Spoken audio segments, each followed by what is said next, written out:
पे पढ़ रहा हूँ जिस पे बात थी time to abolish section 124A sedition law. सीधे सीधे ये हो रहा है कि अब तो सुप्रीम कोर्ट भी कह रहा है कि भाई इसका मिसयूज हो रहा है, इसको चेंज करो, ये अंग्रेजों के का बनाया हुआ लॉ था, इत्यादि इत्यादि। इसको समझने के लिए हम सबसे पहले अशोक अरोड़ा साहब के पास चल रहे हैं। अशोक अरोड़ा साहब सुप्रीम कोर्ट में वकालत तो करते ही हैं, लेकिन ह्यूमन राइट्स के मामले पे भी, आम आदमी की आवाज पे भी इन्होंने बहुत सी लड़ाइयां लड़ी हैं। और मैं आग्रह करूंगा अशोक भाई साहब कि आप पहले इस सेडिशन लॉ का थोड़ा लोगों को एक पर्सपेक्टिव दे दीजिए। थैंक यू अनंत साहब। मेरे को हिंदी में ज्यादा बात करनी है कि मिक्स कर सकता हूं कि कैसे आप? नहीं, अगर आप हिंदी प्राइमरली हिंदी में बोलते हुए अंग्रेजी को भी कर लेंगे तो ठीक है। अपना एक गेस्ट जो है Fazila can not speak in Hindi, तो she will be only speaking in English. तो फॉर हर कंजम्पशन ऑल्सो हम लोग को अंग्रेजी हिंदी थोड़ा मिक्स रखना होगा। चलिए ठीक है, धन्यवाद आपका अनंत साहब। ये बहुत बहुत मैं समझता हूँ इम्पोर्टेंट टॉपिक है। इम्पोर्टेंट टॉपिक इसलिए हो गया कि पिछले कुछ सालों में जो कुछ यहाँ हुआ है हिंदुस्तान में आपके सामने है। सेडिशन लॉ बना था उस टाइम जब अंग्रेज चाहते थे कि महात्मा गांधी, तिलक और ये मौलाना आज़ाद ये सब इनके खिलाफ मत बोले जो फ्रीडम फाइटर्स थे। तो सही मायने में तो अंग्रेजों का कानून था भारतीयों के खिलाफ जो आज़ादी की बात करते थे, जो आज़ादी से किसी भी तरह का संबंध रखते थे, इसलिए ये कानून बनाया गया। लेकिन अफसोस की बात यह है कि आज 75 साल बाद भी 75 साल बाद हमारे होने वाले हैं और 75 साल की तैयारियां चल रही हैं आज़ादी की। लेकिन आज़ादी कहाँ पर है? आप देखिए 62 में केदारनाथ के केस में सुप्रीम कोर्ट क्लियरली सेट की ये उसी पे लगना चाहिए। कानून उन्होंने सेटिसाइड तो नहीं किया, लेकिन ये बात पक्की कह दी कि जहां वायलेंस हो, जहां वायलेंस इंसाइट की जाए, इतना I mean, this is a one-line law, I say. Violence or somebody is inciting violence.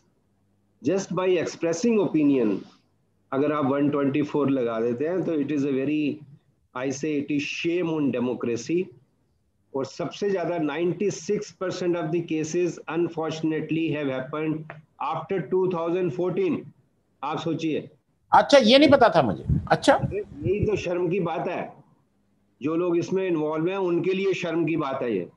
After 2014 आजादी से आज तक में जो जितने भी केसेस हुए हैं, more than 96% of the cases were registered after 2014।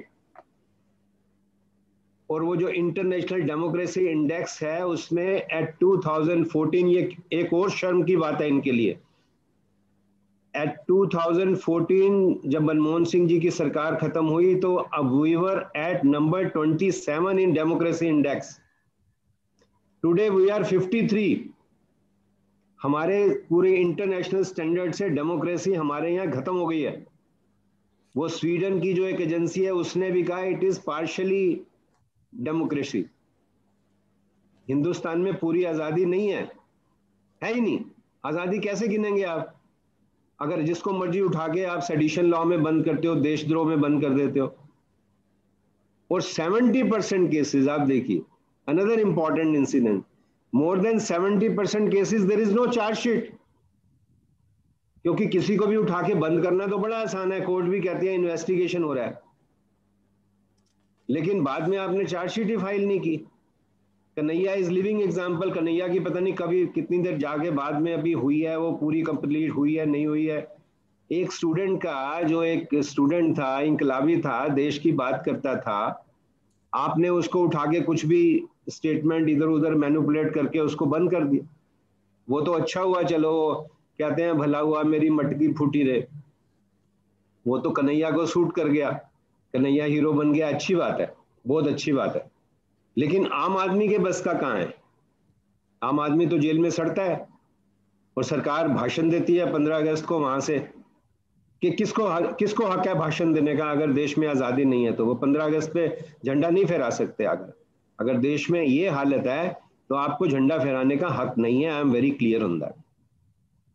पहले देश में आजादी चाहिए और इतना डिसअफेक्शन, मतलब नफरत की भावना, आप किसी भी बात पे कह दो नफरत की भावना है, कितना वेग सब्जेक्ट है। सुप्रीम कोर्ट ने भी ये बात करी, कितने आर्टिकल्स कितने, और वर्स्ट ऑफ ऑल ब्रिटिश ने खत्म कर दिया अपने यहाँ कानून। आप ये देखिए, इंग्लैंड में ये कानून नहीं है अब जिन्होंने बनाया था, उन्होंने बनाया था देश के, जो उनके हिसाब से देश की फ्रीडम स्ट्रगल की बात करते थे। आम आदमी के लिए आम कानून काफी होता है। आपने यूएपीए बनाया या कुछ और टेररिस्ट एक्ट बनाया, उसमें भी खामी है, वो दूसरी बात है। लेकिन ये तो बिल्कुल ही एक, कहते हैं ना दाल में काला नहीं, दाल ही काली है, जिसको मर्जी उठा के बंद कर दो। तो मेरी राय में ये टोटल ड्रैकोनियन है। I mean it should be totally abolish, totally खत्म करना चाहिए इसको, लॉ को। और अगर ये नहीं करते तो सुप्रीम कोर्ट ने कह दिया ना, आफ्टर ऑल देखो सुप्रीम कोर्ट ने भी पहली बार कम से कम ये कह दिया कि भैया इसकी क्या जरूरत है, आप हमें बताओ तो सही। तो अटॉर्नी जनरल ने तब भी कहा कि नहीं नहीं हम अच्छा गाइडलाइंस देते हैं, एंड सरकार की तरफ से बोला जी हम ऐसा कुछ आप रिप्लाई फाइल करेंगे कि आपको दिक्कत नहीं होगी। देखते हैं कैसा ऊंट किस करवट बैठता है।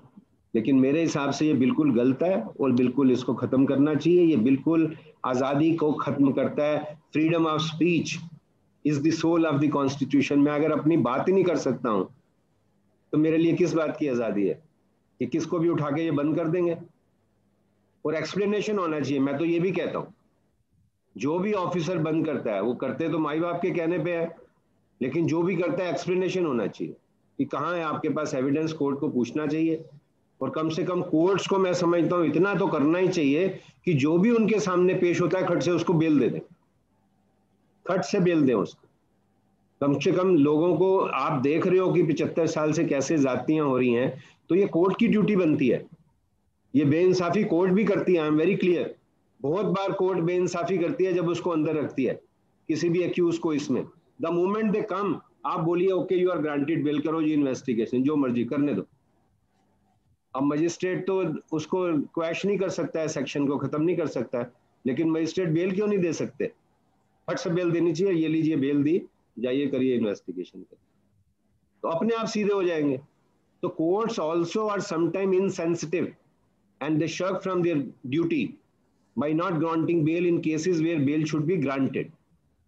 तो चलिए बाकी लोगों को सुनते हैं। Thank you. हाँ, तो मैं अब सुप्रिया के पास जी के पास आ रहा हूँ।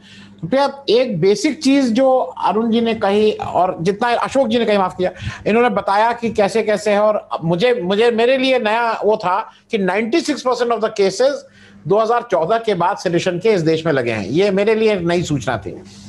दो चीजें जरा समझना चाहेंगे, अपने दर्शकों को भी मैं पहले समझा दूं। जो जेल में इस समय लोग रहते हैं उसमें 3 तरह के लोग होते हैं। एक कन्विक्टेड, जिनको सजा मिल गई है।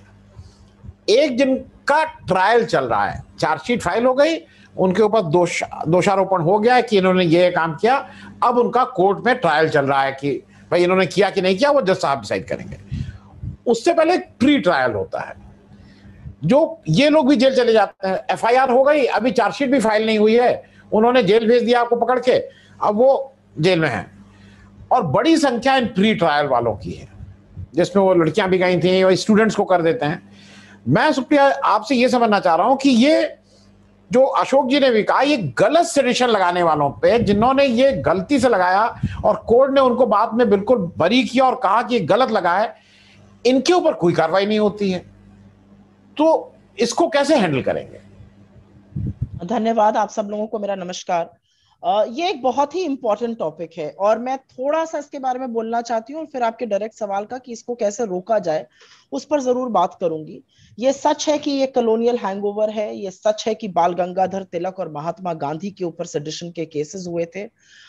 ये भी सच है कि आजाद हिंदुस्तान में आज ऐसे किसी लॉ की जरूरत नहीं है, क्योंकि आज यह समझना जरूरी है कि सेडिशन क्या है। सेडिशन मतलब राजद्रोह। आप राष्ट्र के खिलाफ, सरकार के खिलाफ एक साजिश, आप एक राष्ट्र के खिलाफ अगर साजिश कर रहे हैं तो आप राजद्रोह कर रहे हैं, आप सेडिशियस काम कर रहे हैं। मेरा पूछना यह है कि अगर सरकार की बनाई हुई नीतियों पर, उनके नियम पर, उनके कानून पर अगर आप सवाल कर रहे हैं तो क्या आप राष्ट्र हित में काम कर रहे हैं या राष्ट्रद्रोह में काम कर रहे हैं? मुझे लगता है कि ये basic premise specially younger generation को, स्पेशली जो लोग अब आ रहे हैं मेन स्ट्रीम पॉलिटिक्स में या अदरवाइज, उनको समझनी है जरूरी है। और इसलिए जरूरी है क्योंकि मुझे लगता है कि कहीं ना कहीं ये बहुत मिक्सअप हो रहा है कि व्हाट इज सेडिशन। मैं आपको 2-3 एग्जांपल देना चाहती हूँ क्योंकि मैं एक फॉर्मर जर्नलिस्ट हूँ। इस पॉलिटिकल इनिंग्स से पहले एक लड़के ने मिर्जापुर में स्कूल में नमक और रोटी बच्चों को दिया जा रहा था, उसने वो कहानी जब छापी, उसके ऊपर सेडिशन का केस हुआ। एक लड़की ने प्रधानमंत्री मोदी के कंस्टिट्यूएंसी में मुसहर अभी भी घास खा रहे हैं, जो गांव उन्होंने डोमरी गांव अडॉप्ट किया हुआ था, वहां पर उनकी व्यथा छापी तो उसके ऊपर सेडिशन केस होता है। एक पत्रकार ने देवरिया में कोरोना काल के दौरान एक लड़की पोछा लगा रही है, छोटी बच्ची, उसकी मां एडमिट है वहां पर, उसके ऊपर सेडिशन चार्ज होता है। यूएपीए आपने एक नीति, एक कानून बना दिया जिसके खिलाफ काफी लोग हैं देश में, सिर्फ एक समुदाय के लोग नहीं है, बहुत सारे लोग इस देश में उसके खिलाफ हैं। उनके खिलाफ आपने सेडिशन चार्जेस किए। उसमें आपने ये भी नहीं देखा कि क्या महिलाएं, क्या पुरुष, क्या रिटायर्ड आईपीएस ऑफिसर्स, क्या बुजुर्ग, आपने ये किया। आई थिंक आजाद हिंदुस्तान में फादर स्टैन स्वामी की मौत जो कस्टडी में हुई, उससे बड़ा सरकार के मुंह पर तमाचा, उससे बड़ा सेडिशन का चार्ज का दुरुपयोग, सेडिशन लॉ का दुरुपयोग दूसरा कोई नहीं है। क्योंकि तमाम फोरेंसिक एविडेंस अब सामने आ गई है जिसने ये तक बोला है कि कोरेगांव कांड में जिन लोगों को इन्होंने गिरफ्तार करके रखा हुआ है, चाहे उसमें सुधा भारद्वाज जी हो, चाहे स्टैन स्वामी जिनकी मृत्यु हो गई हो, उनके कंप्यूटर्स पर सॉफ्टवेयर हैक करके डाला गया था। ये फोरेंसिक एविडेंस, और ये वॉशिंगटन पोस्ट जैसी, वॉल स्ट्रीट जर्नल जैसे अखबारों ने छापी है। तो ये मैं जबानी जमा खर्च नहीं कर रही हूं, ये एक मुद्दा है देखने का। सरकार डिनायल में रहे क्योंकि सरकार को डिनायल में रहना है। मैं ये जानना चाहती हूं कि एक 85 साल का बुजुर्ग जो कि पार्किंसंस की बीमारी से जूझ रहे थे, जिनको तमाम दिक्कतें थी, उन्होंने अपना सारा जीवन ट्राइबल्स के वेलफेयर में लगा दिया, वो कैसे राजद्रोह कर रहे थे, वो कैसे देश के लिए खतरा थे, उनको एक स्ट्रॉ नहीं दी जा सकती थी और उनकी मौत हो जाती है। मुझे लगता है आजाद हिंदुस्तान में इससे गहरा धब्बा हमारे सभ्य समाज में दूसरा कोई नहीं हो सकता। उत्तर प्रदेश में हाथरस केस को कवर करने के लिए एक लड़का केरला से रिपोर्टर आता है, उसको आपने गिरफ्तार कर लिया, उसकी मां तक के मृत्यु पर, उनकी जब तबीयत खराब हुई, नहीं जाने दिया। सिद्दीक कप्पन की मैं बात कर रही हूं। वो किसके लिए खतरा है? वो कौन सा राष्ट्रद्रोह कर रहा था? वो तो अपनी आपकी असलियत बयां कर रहा था, अपना काम कर रहा था। तो मैं ये जानना चाहती हूँ कि जो लोग सच दिखा, चाहे वो सदफ जाफर हो, चाहे वो दारापुरी जी हो, और तमाम ऐसे लोग हो, चाहे वो कन्हैया कुमार हो या उनके साथ के लोग हों जिनके खिलाफ ये हुआ है, चाहे वो तमामों लड़कियां हों जिन्होंने निर्भीक बनकर यूएपीए के टाइम पर सरकार से मुस्तैदी से लड़ने का मन बनाया, दिशा रवि हो, 21 साल की लड़की के ऊपर सेडिशन चार्ज आप लगाते हैं, आप उसको कर्नाटक में गिरफ्तार करके दिल्ली लाते हैं। किस तरह की चीजें हो रही हैं इस देश में? पिंजरा तोड़ के जो नरवाल थी, उनको आपने अपने पिता के मृत्यु पे जाने दिया, उनकी तबीयत खराब थी, आपने उनको निकलने नहीं दिया। आज कितना खतरा है कोरोना का, दुनिया, आप पेगासस पे बात नहीं करेंगे क्योंकि कोरोना पे बात होनी चाहिए, और ये सब लोगों को आपने जेल में डाला हुआ है। और इसमें मुझे ऐसा लगता है, मैं थोड़ा, I think I am breaching a line, but I will talk about the judiciary, क्योंकि जुडिशरी की इसमें अहम भूमिका है। सालों साल बीत जाते हैं लोगों के आइदर अंडर ट्रायल रहते हुए या प्री ट्रायल में, आप चार्जशीट लगा नहीं पाते। और ये बिल्कुल सही बात है कि 70% केसेस में आपके पास चार्जेस ही नहीं होते हैं, आपको कोर्ट तमाम बार लताड़ता है। दिल्ली पुलिस को दिल्ली हाई कोर्ट कितनी बार लताड़ता है कि अगर आपने चार्जेस नहीं लगाइए तो खत्म करिए केस। मैं दिशा रवि का एक छोटा सा एग्जांपल दूंगी कि ये क्यों किया जाता है। ये इसलिए किया जाता है कि ये सिर्फ सेडिशन चार्ज लगाने भर की बात नहीं है, ये एक मैसेज दिया जाता है। ये एक मैसेज दिया जाता है यंग लड़कियों को, यंग लड़कों को, इस देश के युवा को जो आवाज उठाना चाहते हैं, जो सवाल पूछना चाहते हैं। और उससे ज्यादा मैसेज ये दिया जाता है उनके अभिभावकों को, उनके माता और पिता को, कि अगर आपके बच्चों ने सवाल पूछने की जरूरत करी तो हिंदुस्तान की द माइटी इंडियन स्टेट उसको गिरफ्तार करके जेल में राजद्रोह के चार्ज पर डाल देगी। तो मुझे ऐसा लगता है कि एक सभ्य समाज में, एक पढ़े लिखे लोग, मुझे लगता है कि हमारा जरूरी है ये पूछना कि क्यों ऐसा होता है। और कोर्ट्स के ऊपर इसलिए सवाल है क्योंकि बेल, और अशोक साहब हैं यहाँ पे, प्रैक्टिसिंग लॉयर हैं, bail is a rule, jail is an exception, but increasingly after 2014 jail has become a rule, and bail has become an exception.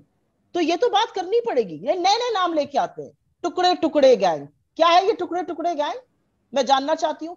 जब लोकसभा और राज्यसभा में सवाल लिखा जाता है सरकार को कि टुकड़े टुकड़े गैंग, तो होम मिनिस्ट्री की तरफ से रिप्लाई आता है लोकसभा में और राज्यसभा में कि नहीं, ऐसे किसी गैंग का हमें कोई पता नहीं है। तो आपके मंत्री ऐसे शब्दों का प्रयोग क्यों करते हैं? क्या है टुकड़े टुकड़े गैंग?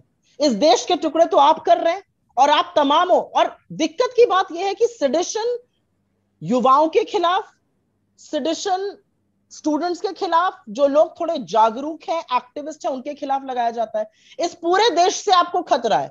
एक्चुअली इस पूरे देश को आपसे खतरा है। दिक्कत की बात यह है क्योंकि ना अभिव्यक्ति की आजादी है आपने, और एक जो बातें कही जाती है गुपकार गैंग। क्या है गुपकार गैंग? क्या होता है टुकड़े टुकड़े गैंग?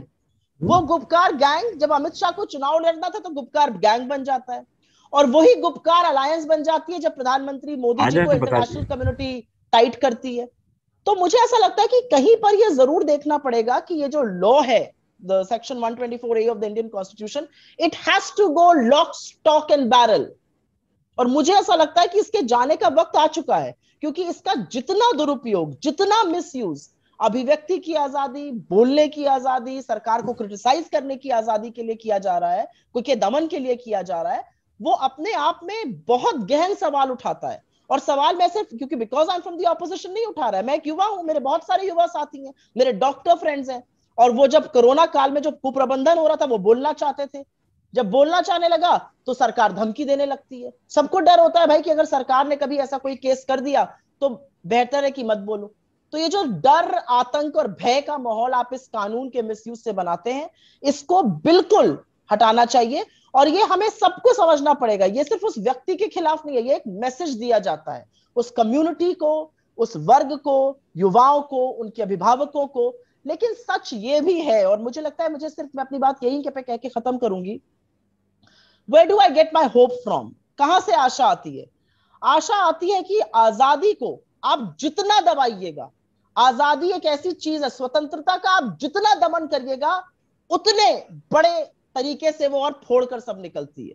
तो आप दबाइए, आप जितना हिंदुस्तान के लोगों को, आप अभिव्यक्ति की आजादी को, निर्भीक पत्रकारों को दबाइए, लेकिन सच ये है कि कहीं ना कहीं से सच जरूर निकलेगा। और क्योंकि आपका जो सारा फोकस दमन पर होता है, वो सच आपके सामने आपको भद्दा साबित करता है, आपको एम्बैरेस करता है और बार बार निकलता है। आज अशोक साहब यहाँ पे बात कर रहे थे डेमोक्रेसी की, चाहे वो वीडेम हो, चाहे वो डेमोक्रेटिक इंडेक्स हो, हमें इलेक्टोरल ऑटोक्रेसी कहा जा रहा है। हम डेमोक्रेसी नहीं है, अब हम इलेक्टोरल ऑटोक्रेसी कहे जा रहे हैं कि हमारे यहाँ इलेक्टोरल ऑटोक्रेसी है। डेमोक्रेसी शब्द भी हमारे ताप से निकाला जा रहा है। और डेमोक्रेसी क्या होती है? डेमोक्रेसी होती है डिबेट, डिसेंट, डिसएग्रीमेंट।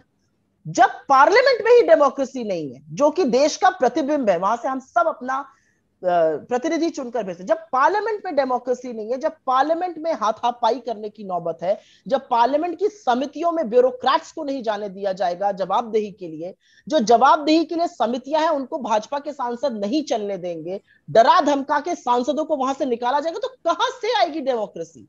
कहां से नहीं होगा इस सेडिशन चार्ज का अंत? तो मुझे ऐसा लगता है कि हम सबको यह सोचना पड़ेगा कि ये जो दमन किया जाता है मिसयूज से, इसका क्या हश्र है। और आशा बस इससे आती है कि एक इतने युवा देश में, एक इतने युवा राष्ट्र में, और मैं इसको बार बार, लोग हंसते भी है, मैं इसको गांधी का देश कहती हूँ। ये महात्मा गांधी का देश है, जिन्होंने शांत रहकर, जिन्होंने नॉन वायलेंट तरीके से, अहिंसा से अंग्रेजों के छक्के छुड़ा दिए थे। आप तो बहुत छोटे हैं, इस देश का युवा आपको सबक सिखाएगा। मेरा बहुत विश्वास है इस देश की युवा शक्ति में, इस देश की। We are the argumentative Indians, is what they keep forgetting. Thank you so much, Supriya. We now bring in Fasila also. Fasila, she's a very young lawyer from Kerala, and I might call it Kerala or Kerala. And she also was involved in that Lakshadweep case which happened with that lady. Fasila, first of all, being from the fraternity of Bar, do you also face that the problem with the bench of bail? Because this is a huge problem in the North India. As Supriya said, bail has now become an exception. So you also face the same thing there, or things are different? Please, and especially Lakshadweep, which had more or less a zero FIR union territory, now is becoming hotbed for a lot of activities are going on, a lot of FIR being done. Fasila, please. Yes. First of all, sir, I am also from Lakshadweep only, not from Kerala. That is great. Okay. I work in Kerala. So, sir, basically, the law of sedition itself, the way it is worded, it is bound to be misused. The law itself is the problem. It is the wordings itself is the problem. Now, talking about bail, yes, bail in sedition cases is an exception because it's high. Most of the cases, no, if I can say, all of these cases are very, very politically motivated. They do not generally have any kind of essence in them. Now, if I talk about Aisha Sultana's case of Lakshadweep, luckily she got bail. Now, when she got bail, one thing we understood was this was an exception. We were lucky that she got bail in this case. That has not been the scenario with all other people who have been charged with this section. So another thing that we need to note is that if we look at how this sedition law has been kept on charging, as Sir said, like after 2014, the number of cases that has been charged under 124A has increased a lot, but the rate of conviction remains as low as 2 to 3%. So this clearly shows that these are, and when this government charges people with laws like laws of sedition and all, they know very clearly what are the Supreme Court guidelines. The chances of conviction in these cases are generally very low. But their idea is not to get these people convicted. Their idea, as Supriya ma'am said, is to create this fear among people so that, like in Lakshadweep, when protests were going on, they found a word that came out of a girl's mouth that you can charge her with sedition, and probably everybody else who's talking about it can be scared, or you can create fear among them so that, people's voices can be scuttled. People do not talk against the government. So this has been happening all across for some years now. And if you look at the history also, during the constitutional debates, Mr. K. Munshi sir had clearly, talking against sedition, he had very clearly, he was strongly advocating even at that time that a law like this should not be put forth in a democracy like India. He said that criticism is the essence of democracy, and a law like sedition is a threat to democracy. Now, this section 124A clearly cuts through the freedom that we have under Article 19(1)(a) of the Constitution, giving us freedom of speech. But again, when we talk about the reasonable restrictions that are given under Article 19, like reasonable restrictions like public order and things like that, those are the things that actually curtail the freedom of expression to a large extent. Now, using this section, which is anyway so loosely worded, there are so many people who are like innocent people who are like still undergoing trial, and what happened to Stan Sami, these are things that should not, it's a shame that it's happening in a democratic setup such as India, So yes, in the judiciary has to be very, very, very proactive when it comes to cases of sedition, especially given the fact that the statistics are proof of fact that these are like mostly politically motivated cases where convictions are so low, and most of the people, if you look at the people against whom these cases are charged, they are mostly people who are fighting for justice. They are fighting for a cause, or they're talking against some law or the actions of the government. These are the people against whom mostly these cases are charged. So the courts need to be really, really proactive in understanding the background of this and reacting, especially very quickly when it comes to granting bail in these kind of cases. Okay, Fazila, I'm tempted to ask one more question, which has nothing to do with this. You had a very active CEO, Mr. Patel there, who there was a Hindi tagline which said कि मैं घर के सारे bulb बदल दूंगा. It was a tagline which was very popular in North India कि सब घर के सब बदल दूंगा. So when he came there in Lakshadweep, he also said I will change everything. So he is still on that spree of changing, or he has slowed down? No, sir. There has not been any major change in Lakshadweep as of now. Okay.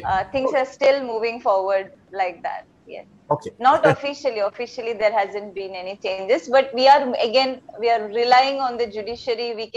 We are looking at fighting each of his orders through whatever legal and constitutional and peaceful means that we can. Okay. Ashok साहब, मैं आपके पास फिर आ रहा हूँ. अब तक आपने सुप्रिया को भी सुन लिया, आपने फसीला को भी सुन लिया. जब किसी यंगस्टर को सुनते हैं तो आपकी अपना भी थोड़ा हिम्मत बढ़ जाती है.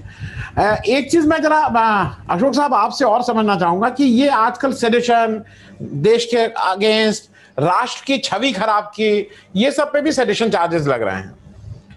मैं बहुत ईमानदारी से एक चीज समझना चाह रहा हूं, क्योंकि ये जो पेगासस का यूज हुआ है अपने देशवासियों के ऊपर, उसका यूज करना किस श्रेणी में आएगा? क्योंकि it has been used against our own countryman. तो ये आपको शायद याद होगा, निक्सन कांड का आपको पता होगा. You remember Nixon? What again? Yes. This is exactly same. It is on same wicket. If today, I mean, I am sorry, I am part of it. Today, democracy is not strong in India. Supriya has said that. मैंने आपको वो तीनों instances बताया, Sweden का भी और US का भी, और अभी जो इंडेक्स आया है. So you are no more a democracy. जिस देश में आप ये देखिए 50%, more than 50% women are anemic. Millions go to bed empty stomach. Millions, they don't have access to health and primary education. तो सरकार कहाँ की डेमोक्रेसी है? वो उस टाइम बोल दिया प्यासा में, उसने 10 साल, मतलब only 10 years, within 10 years of independence he said जरा मुल्क के रहबरों को बुलाओ, ये कूचे ये बाजार गलियां दिखाओ, जिन्हें नाज है इंद पर वो कहाँ है. आप पूछिए ये रहबरों से, आज पूछिए ना, जो निक्सन हो गया, आज यहाँ निक्सन क्यों नहीं हो रहा? इस बात पे सरकार क्यों नहीं गिरी? इस बात पे सरकार गिरनी चाहिए थी, सरकार को रिजाइन करना चाहिए था. तो ना उनमें शर्म है और ना ही लोगों में ताकत है. आई एम सॉरी टू से. वो जो उस टाइम विंस्टन चर्चिल ने कहा था, बिल्कुल ठीक कहा था. It would go to scoundrels. It actually went to scoundrels. Most of them have been scoundrels. Democracy जो अभी फजीला बात कर रही थी, सुप्रिया, यंग बच्चियों को उठा के आप सेडिशन में बंद कर रहे हैं. यंग बच्चा जिसका ब्राइट करियर है, कि उसको कन्हैया को उठा के आपने बंद कर दिया, टुकड़े टुकड़े, जो मर्जी बोल दो. मैं तभी कह रहा हूं, I think all of us are on same page on this. The court should be proactive. Court should immediately grant bail. The moment it is brought, it is failure of democracy. Then I must say the court is also responsible in failure of democracy. जिसने जिम्मेवारी ली है देश को आजाद रखने की, oath लेते हैं, I'll protect the constitution, और वो ओथ लेते हैं, कहाँ जाती है ओथ जब सामने पेश होता है? एक थानेदार को पूछ नहीं सकते कैसे बंद कर दिया तुमने? ये सुप्रीम कोर्ट की जजमेंट के खिलाफ एक थानेदार बंद लेके आ जाता है और मजिस्ट्रेट उसको चुपचाप रिमांड कर देता है. तो कहां जा रहे हैं हम? ये जो आप बता रहे हो, ये सारी टेप रिकॉर्डिंग, और ये कहां? डेमोक्रेसी है ही नहीं. There is no democracy. Let the parliament summon me. I will tell them all 75 years you have kept everybody गुलाम. यहां सब गुलाम है. जो जुबान मिली तो कटी हुई, और कलम मिला तो बिका हुआ. कलम जिसके पास है बिका हुआ है, जुबान जिसके पास है कटी हुई है. ये 5, 7, 10 लोग सरफिरे, मैं, सुप्रिया, फजीला, कुछ लोग बस बोलते हैं, बाकी लोग बोलते ही नहीं है. आप ये देखिए ना, कहाँ बोलते हैं लोग? बोलते ही नहीं है लोग. वो सभी, वो हर माँ यही कहती है, भगत सिंह पैदा तो हो, मेरे पड़ोसी के घर में हो, मेरे बेटे की तो नौकरी लग जाए और इसको अच्छी बीवी मिल जाए, टीचर हो तो और भी अच्छा है, सुबह जाएगी दोपहर को आ जाएगी, बच्चे पैदा करे, बस अपना चुपचाप शांत रहो और मंदिर चले जाओ, गुरुद्वारे चले जाओ, चर्च चले जाओ और बच्चे के बर्थडे पे 500 रुपए का गरीबों को खाना खिला दो, बस हो गया मेरा काम। फार्मर सर बैठा है, आप किस डेमोक्रेसी की बात कर रहे हैं नंद साहब? 8 महीने से farmers are sitting on road. वो उस टाइम लिखा कभी इकबाल ने, जिस खेत से दहका को मैसर ना हो रोजी, उस खेत के हर खोशाए गंदुम को जला दो। वो इकबाल ही नहीं है, इकबाल को अप्रिशिएट करने वाले नहीं है, इकबाल को पढ़। आज बच्चे पूछते ही नहीं है माँ से, आज बच्चे माँ से नहीं पूछते हैं रोटी खाने से पहले कि अम्मी फार्मर तो उस पे बैठा है, मेरे को रोटी कैसे दे रही हो, मैं रोटी कैसे खा लूं, मैं पिज्जा कैसे खा लूं, मैं बर्गर कैसे खा लूं, बच्चा पूछता ही नहीं है। ये सारा सिस्टम ने बना दिया है। वो जो कह रहे थे ना रोजगार, सबको रोजगार, एक्चुअली इन्होंने दे दिया है। वो कवि अच्छा कहता है, सबको रोजगार दे दिया। व्हाट्सएप पे सबकी 2 उंगलियां बिल्कुल मस्त रहती हैं, सारा दिन व्हाट्सएप करो व्हाट्सएप, तो सारा हिंदुस्तान व्हाट्सएप खेल रहा है। और व्हाट्सएप में भी 95% कचरा है। आप देखिए 2-3% काम की मतलब की बात आती है मुश्किल से। मैं तो उन ग्रुप्स की कर रहा हूं जो लिटरेट ग्रुप्स हैं। If I am member of से 100 ग्रुप्स, उसमें से अगर मैसेज आते हैं तो not even 2% messages are towards democracy. ये सारी रिपोर्ट्स जो फजीला ने पढ़ी, सुप्रिया ने, मैंने पढ़ी, I think we are all on same page. ये रिपोर्ट्स नींद क्यों नहीं उड़ाती हैं? मैंने तो दावे से कहा कि अगर ये हाल है तो किसी का राइट नहीं है लाल किले से झंडा फहराने का। लेट देम समन में, मैं बताऊंगा, डेमोक्रेसी है ही नहीं। जब तक हर एक घर में दिया भी जले, अनाज भी हो, अगर ना हो कहीं ऐसा तो एतराज भी हो, रहेगी कब तलक वादों में कैद खुशहाली, हर एक बार ही कल क्यों कभी तो आज भी हो। मैं तब डेमोक्रेसी कहूंगा। मैं है ही नहीं। मैं सुप्रिया आपके पास आ रहा हूं। मैं अशोक साहब आपसे एक प्रश्न और पूछ लूं, क्योंकि आप बेबाकी से जवाब दे रहे हैं और एक खतरा आपको नहीं है वो कोर्ट वोट का, हम लोगों को थोड़ा वो भी आपकी आवाज आप वो 10 साल का था, मेरी माँ ने बता दिया था मेरे को कि जिस मरने से जग डरे मेरे मन आनंद, और मरने ही ते पाइए पूर्ण परम आनंद।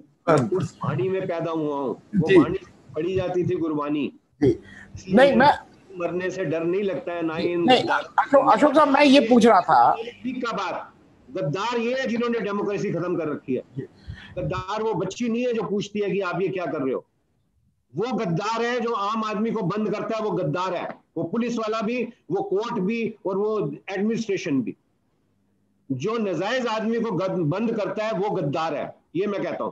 चाहे वो पुलिसमैन है, चाहे उसमें जुडिशरी है, चाहे वो गवर्नमेंट है, उसको गद्दार कहेंगे। मैं गद्दार नहीं कहेंगे जो 21 साल की बच्ची जज्बा रखती है। आज I am so happy to see Fazila, जो जज्बा रखती है, बात कर रही है ना अपनी। चलिए धन्यवाद।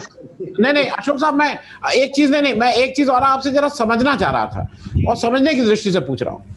भाई हम लोगों ने जो इतिहास पढ़ा, उसमें भारत का पूरा स्वतंत्रता संग्राम जो है, it was led by always, वो आदमी वकालत जरूर पढ़ा हुआ था, क्योंकि शायद उसको अंग्रेजी सरकार से लड़ना था, तो उसको ये समझ में आना चाहिए था कि क्या मेरे राइट्स हैं, मुझे क्या मिलना चाहिए।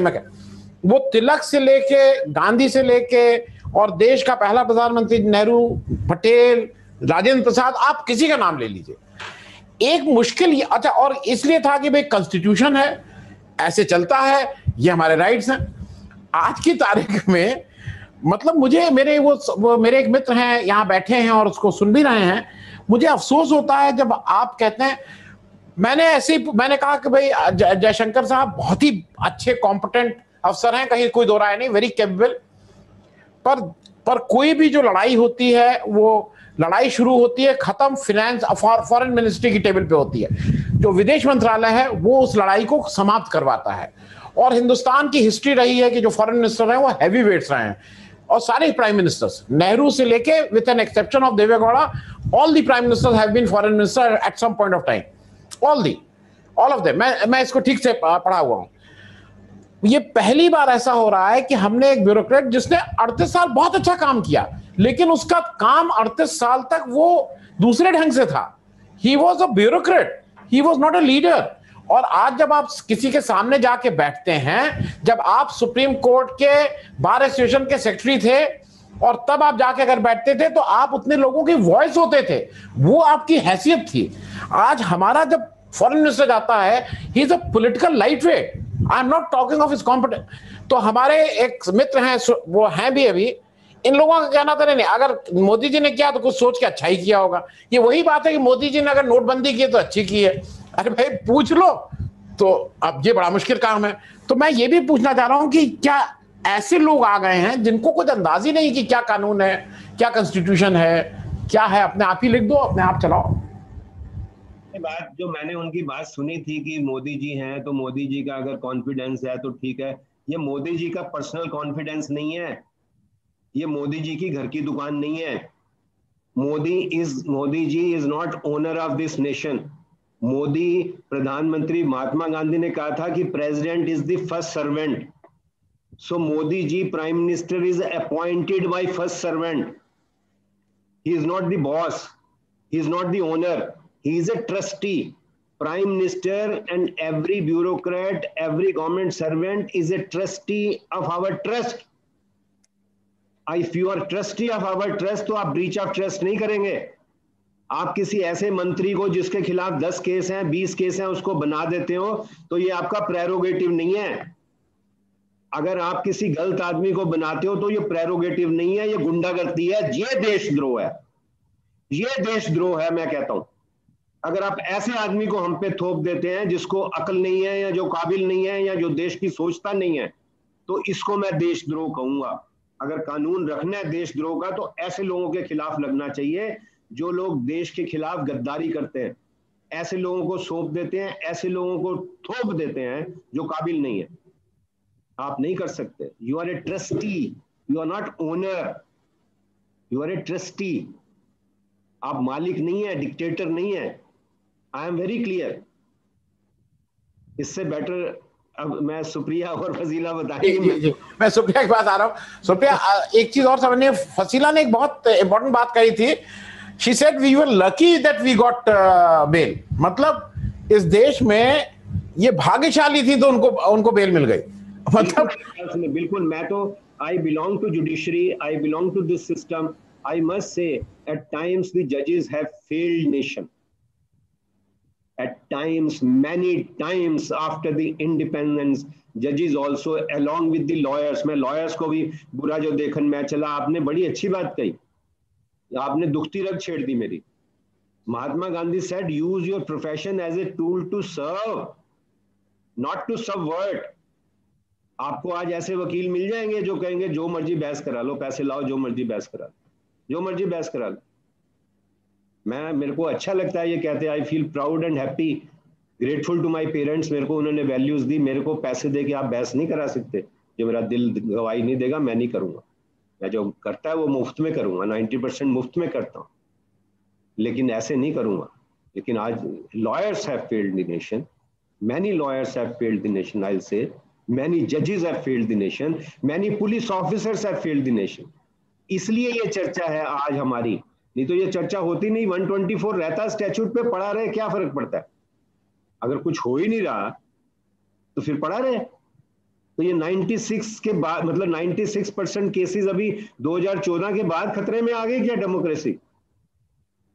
2014 के बाद डेमोक्रेसी को खतरा हो गया इन लोगों से जिन्होंने गलत डिसीजन लिए हैं, उन लोगों से जिन्होंने गुंडागर्दी की है देश के साथ। अब कौन लोग हैं आप पहचान लीजिए, कोई इसमें दिक्कत नहीं है, नाम लेने की जरूरत ही नहीं है। जी सुप्रिया, ये जो हुई है, देख लो कौन हुई है। Supriya, as a political party representative, Faseela एक लक्षद्वीप के छोटे से प्रदेश से आते हैं, मतलब अब वहां पे एक भाई साहब जाते हैं जो गुजरात के हैं, जो 2-3 जगह के और सीईओ हैं, वो बिल्कुल वहां सारे घर के सारे बल बदल दे रहे हैं। नो, आपको नहीं लगता है कि एज अ पॉलिटिकल पार्टी आप लोगों की भी कोई जिम्मेदारी है कि भाई, फसीला कह रही है ना कि she was lucky to get that bail, वो लड़की को बेल नहीं मिलती अगर ये इन लोग नहीं होते, तो कहां, where we are failing? Sure, I will answer. मैं वो क्वेश्चन आंसर करूंगी आपका, हमारी पॉलिटिकल जिम्मेदारी का। लेकिन एक चीज और बोलना चाहती हूँ, और अरोड़ा साहब ने बोला उसको, क्योंकि पॉलिटिकल लाइफ में हूं और सार्वजनिक जीवन में हूं, मेरा हमेशा से मानना है कि जो सार्वजनिक जीवन में होता है, चाहे वो पॉलिटिशियन हो या लॉयर्स हो या जजेस हो या फॉर दैट मैटर ब्यूरोक्रेसी जो एग्जीक्यूटिव होती है, गरिमा और नैतिकता से सरकारें चलती हैं। सरकारें दंभ से, अहंकार से, धमकी देकर, डराकर, धमकाकर नहीं चलाई जा सकती है। उस तरह से गुंडागर्दी होती है, उसको थेथरई भी कहते हैं, हमारे पूर्वांचल की तरफ कहा जाता है थेथरई। तो वो थेथरई होती है, वो गुंडागर्दी हो सकती है, आप डरा धमका सकते हैं, लेकिन सरकारें जो हैं वो कहीं पर नैतिकता, मर्यादा के और कानून व्यवस्था के आधार पर चलती हैं। सेडिशन लॉ अपने आप में एक लिखित है लॉ, जिससे प्रॉब्लम है, वो लॉक स्टॉक बैरल जाना चाहिए। लेकिन प्रॉब्लम क्यों बन गया है? क्योंकि सरकार ने हर इंस्टीट्यूशन को नपुंसक कर दिया आज की तारीख में, चाहे वो जुडिशरी हो, और हमें पता चल रहा है अब कि कैसे किया जा रहा है। अगर एक चीफ जस्टिस ऑफ इंडिया के खिलाफ एक महिला यौन शोषण का आरोप लगाती है और उसके 11 नंबरों की जासूसी होती है, तो आप actually chief justice of India की जासूसी कर रहे थे। और उसके बाद उन्होंने जो डिसीजंस दिए और जिस तरह से वो राज्यसभा पहुंचे और जो हुआ वो सबके सामने है, तो मैं उसके बारे में और क्या बोलूं।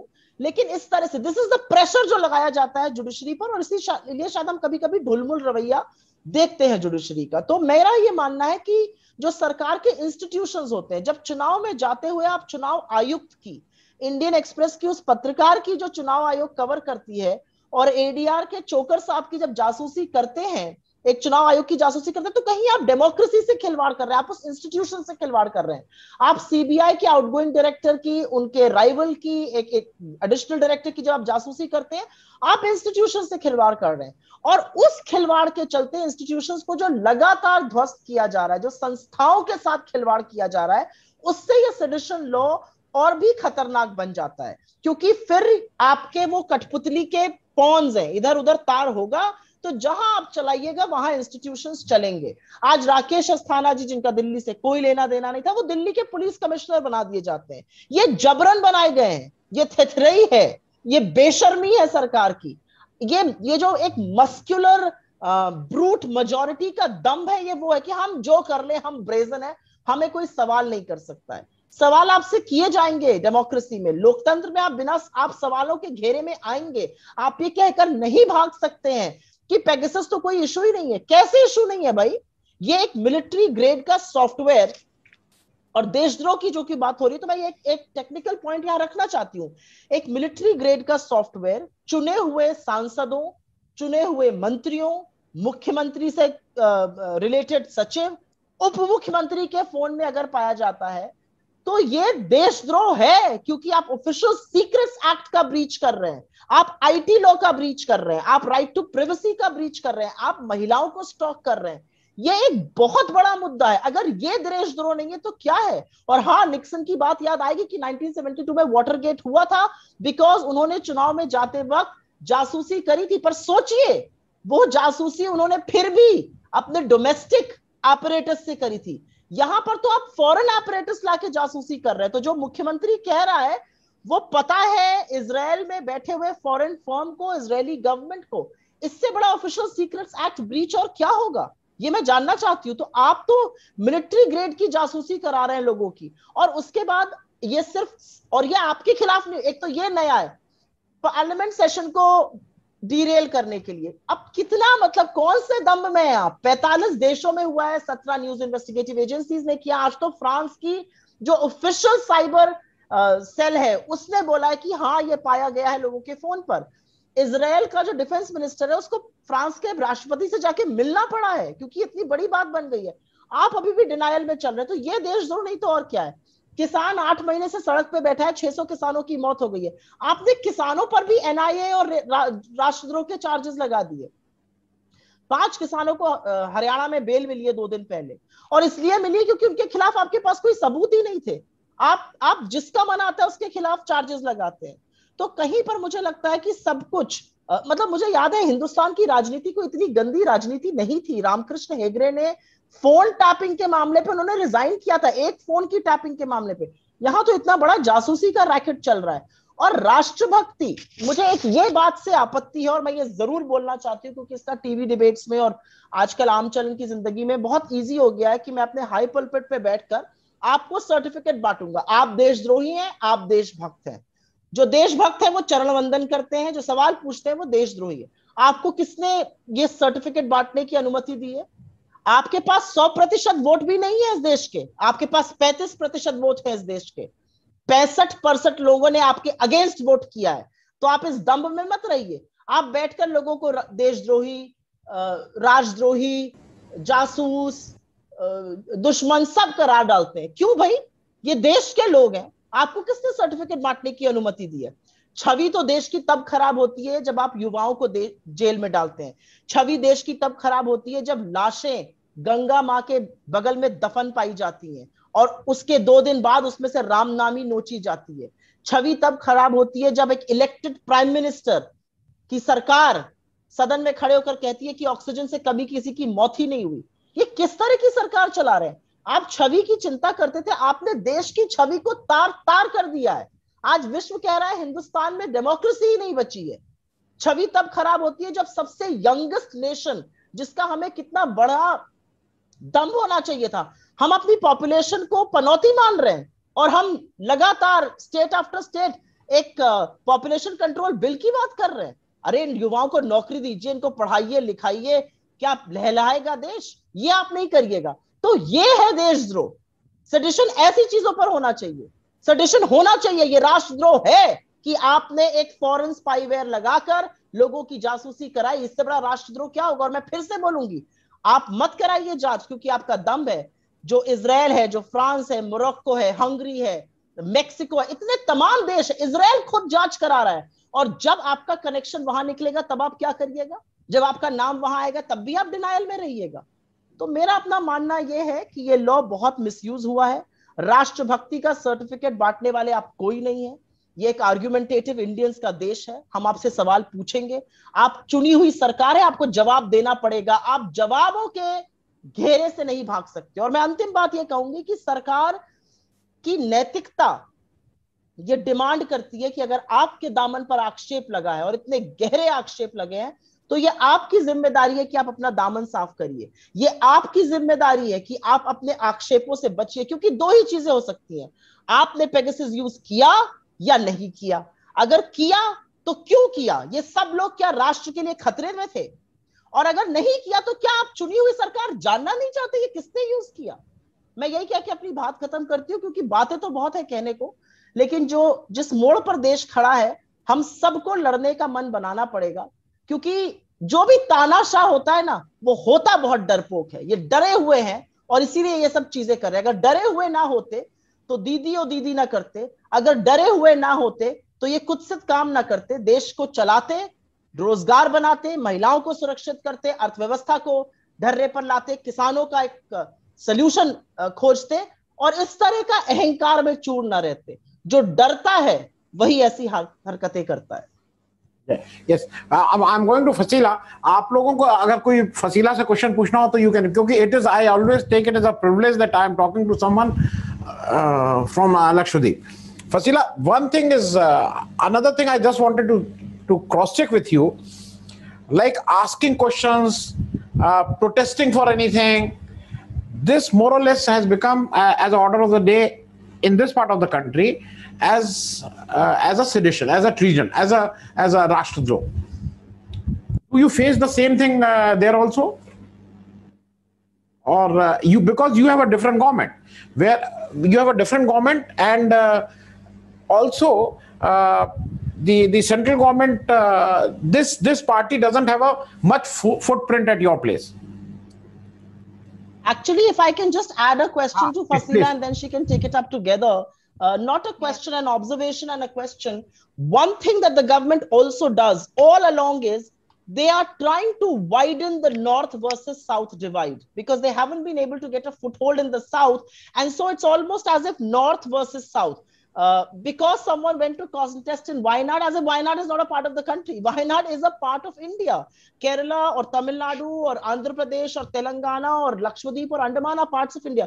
Do you feel this massive divide that they're creating between the north and the south? Because we in north definitely feel this blatant attempt to widen this gap between the two parts of the country, as if it was a foreign land. Fasila, please. Yeah, see, everything related to this government relates to governance of hatred, governing through creating a divide, be it divide based on language, be it divide based on religion. There is a lot of reliance of focusing on the divisions rather than trying to unite people and talking about it all together. Now, if we can talk about this, if we look at this country from 2014, there is a clear focus on changing the whole idea of what our nation is and what nationalism is. Today it's almost as if nation means the government, nationalism means this government, and anybody who is talking against this nation or against this government is talking against the nation. But that's not the idea of India. Is that India is its people. We start our constitution talking about we the people, and we the people give ourselves the constitution. So people make the nation, not this government, not any government for that matter. And especially if we are talking about our place, like for a place like Lakshadweep, for more importantly, like we are a place, we are a union territory, we do not have a legislative assembly. Now what this present administration has done, this present government, only after Modi government has taken charge, it is that earlier it was like serving civil servants who were governing Lakshadweep. But it was only after Modi government took charge that it was retired civil servants who took charge the first two from 2016 onwards. Now today we have a completely political appointee who has no accountability, no service book to maintain. So this person who was a former home minister of Gujarat, comes in and brings, like within a span of like 5-6 months, he brings in so many regulations that are so anti people. And we are talking about sedition today. One of the major regulations that he is trying to propose is a law called PASA, Prevention of Anti-Social Activities Regulation. It is also called the Gunda Act, which proposes to punish people without trial, something like the UAPA only. Now this administration is proposing something like that in a place which has the lowest crime records in India. For what? For whom? And when we are questioning the government, the kind of justifications this administration is coming up are things so malicious. Something like around 90 nautical miles away from Lakshadweep, there was a terrorist boat that was caught which had AK-47. These are the kind of things that they are putting it out in the media. When if you check the facts, you know that there was a foreign boat which had Sri Lankan national, which had nothing to do with the people of Lakshadweep, was caught by a Navy and Coast Guard operation. So these are the kind of arguments that they bring in and then try to impose acts like Prevention of Antisocial Activities Regulation, which again is something that proposes to detain people. It gives power to the administrator to detain people without any kind of trial, and the grounds are so silly. It has wordings like you can detain cruel people, bootleggers, etc. Such loosely worded regulation. So it was in this scenario that Aisha Sultana, just while criticizing, and she made this comment in a context like Lakshadweep was a completely COVID free area until December 2020. This administrator took charge and he removed the COVID restrictions, like quarantine restrictions for entry into the islands. Now today, as we talk, there are 50 plus deaths in the islands. We are a very small population. Now, it was talking about this scenario that somebody just comes in one fine day. For 1 year, we have remained a COVID-free area, and take some administrative action which are today resulting in deaths of our natives. So it was in that context that somebody criticizes the government and now she's charged with sedition. So this is the scenario. And the idea is very clear. You should not raise voice. You should not criticize us. They have an idea that they can't do anything, and if you criticize, if you put half the focus on at least solving our issues or understanding or listening to us, maybe there would be some amount of governance happening. Ashok साहब, मैं last word आपसे सुनना चाहूंगा क्योंकि ये सुन के मन खराब होता है. एक सेकंड, मेरे को 1 मिनट की बात कहनी है. जो सुप्रिया ने बात करी, मैं उसका जवाब देना चाहता हूं कि वो एक बड़ा अच्छा कपलेट है, हर एक घर में दिया भी जले अनाज भी हो, अगर ना हो कहीं ऐसा तो एतराज भी हो। उसमें एक शेर आता है कि ना करते शोर शराबा तो और क्या करते, हमारे शहर में कोई और काम काज भी हो। ये एक्चुअली शायर ने लिखा था उन बच्चों के लिए जिनके पास कुछ करने को नहीं है। Same principle applies to the government of the day. उनके पास और कोई काम है ही नहीं, आप एम्प्लॉयमेंट पे फेल करें, इकोनॉमी में फेल करें, लॉ एंड ऑर्डर में फेल करें, वीमेन प्रोटेक्शन में फेल करें, फ्रीडम ऑफ प्रेस में फेल करें, फ्रीडम ऑफ जुडिशरी में फेल करें, तो वो क्या करें?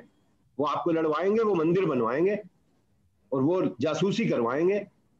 तो जो वो कहते थे ना करते शोर शराबा तो और क्या करते, वो पूरा सरकार पे लगता है, वो बच्चों पे नहीं लगता है। इसलिए मैं कहता हूँ ये देशद्रोह तो सरकार के कुछ वो उन लोगों पे, अगर आप जुडिशरी की चीफ जस्टिस ऑफ इंडिया की जासूसी करवा रहे हो और फिर उनसे कहते हो आप मंदिर बनवा दो, तो ये सारी लड़ाई के काम कर रहे हैं ये, और कुछ नहीं कर रहे। देश तोड़ने का काम टुकड़े टुकड़े गैंग तो इन पे लगना चाहिए, जो लोग ऐसी पॉलिसी बनाते हैं, जो लोग ऐसी पॉलिसी अप्रूव करते हैं और जो लोग ऐसी पॉलिसी को क्वेश नहीं करते हैं। आई am very clear on that. मैं एक करने को तो यही करेंगे और क्या करेंगे, लड़ाई कराएंगे।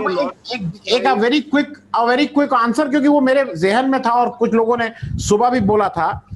शायद एक कवायद हो रही है जो सिटीजन से सब्जेक्ट बनाने की, नागरिक से प्रजा बनाने का एक सिलसिला चल रहा है कि भाई ये अब नागरिक नहीं रहोगे, तुम प्रजा हो। क्योंकि वो जो मुफ्त राशन, मुफ्त टीका, मुफ्त राशन मेरा राइट है भाई, it is my right to get food, लेकिन मुफ्त, तो वो शायद आपको लगता है कि वो कवायद उसी की है, मेकिंग अ नागरिक, मतलब प्रजा उसको बनाने की कवायद है, माइंडसेट ऐसा कर। ये हिटलर स्टाइल है ना, आप देखिए हिटलर का क्या स्टाइल था, सेम स्टाइल है। लोगों को बिल्कुल इतना डिपेंडेंट कर दो कि लोग आवाज ही ना उठाए, टोटल डिपेंडेंट कर दो। और जो इंटेलेक्चुअल है वो भी सूडो इंटेलेक्चुअल है। 99% intellectuals are pseudo intellectuals, which the Vivekanand described as parasites. He says those who do not think of the person not getting 1 square meal day is a parasite.